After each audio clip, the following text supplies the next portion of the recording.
விஜய்ன்னு சொன்னாவே வந்து உங்களுக்கு செவ்வாயினுடைய தன்மை, லக்னத்திலேயே செவ்வாய் இருக்கக்கூடிய தன்மை, கடகலக்னமாக எடுத்தால் கூட லக்னத்திலேயே செவ்வாய் இருக்கக்கூடிய தன்மை இருக்குது. அதுதான் ரெட்டு அப்படின்ற ஃப்ளாகையும் மென்ஷன் பண்ணியிருக்கோம் அப்படின்னு சொல்லலாம். இது எல்லாமே பொருத்தி பார்க்கும்போது அவருக்கு பொருத்தமாக இருக்கிறதுன்றதுனால தான் அவர் வந்து நிறைய வின் பண்ணுவார்ன்ற விஷயத்தை நம்ம ஸ்ட்ராங்காக பதிவு பண்ணியிருக்கோம். அதுக்கு தகுந்த மாதிரி வந்து பார்த்திங்கன்னா பர்சன்டேஜ் ஆஃப் ஓட்டு வந்து இது வரைக்கும் யாருமே பர்சன்டேஜ் ஆஃப் ஓட்டு வாங்கினதை விட இந்த பர்சன்டேஜ் ஆஃப் ஓருக்கு 35.9 34.9ன்னு நினைக்கிறேன் நான்.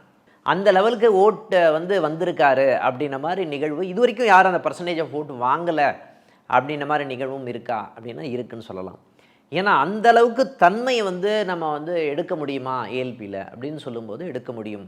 அது ஏஆர்பியை வச்சு நம்ம பலன் சொல்லியிருக்கோம் அப்படின்னு ஒரு நிகழ்வும் இருக்குன்னு சொல்லலாம். ஆனால் மற்ற தலைவர்களுடைய ஜாதகங்கள் சரியான ஒரு லக்னங்கள் தெரியல அப்படின்றதுனால தான் வந்து நம்ம வந்து கோச்சாரத்தின் அடிப்படையில் நம்ம கால்குலேட் பண்ணி இந்த விஷயத்தை நம்ம பதிவு பண்ணியிருக்கோம்.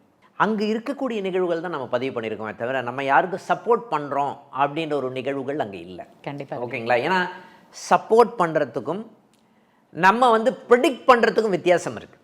அதே மாதிரி இந்த லக்னத்துக்கு வந்து பார்த்திங்கன்னா இப்போ கடக லக்னமாக எடுத்துக்கொண்டாலும் கூட வந்து பார்த்திங்கன்னா அவர் கரெக்டாக வந்து இந்த செவ்வாய் சனி மீன ராசியில் இருக்கும்போது அவர் கரெக்டாக வந்து திருச்செந்தூருக்கு போயிட்டு கடல் ராசின்னு சொல்லுவோம். அது நம்ம கடலுக்கு பக்கத்தில் இருக்கக்கூடிய திருச்செந்தூருக்கு போயிட்டு வந்திருக்காரு, வேல் வாங்கிட்டு வந்திருக்காரு அப்படின்னு ஒரு நிகழ்வு. ஆண்டவனுடைய பிளஸ்ஸிங்கும் அங்கே இருக்கக்கூடிய நிகழ்வுகள் இருக்கா என்ன இருக்குன்னு சொல்லலாம்.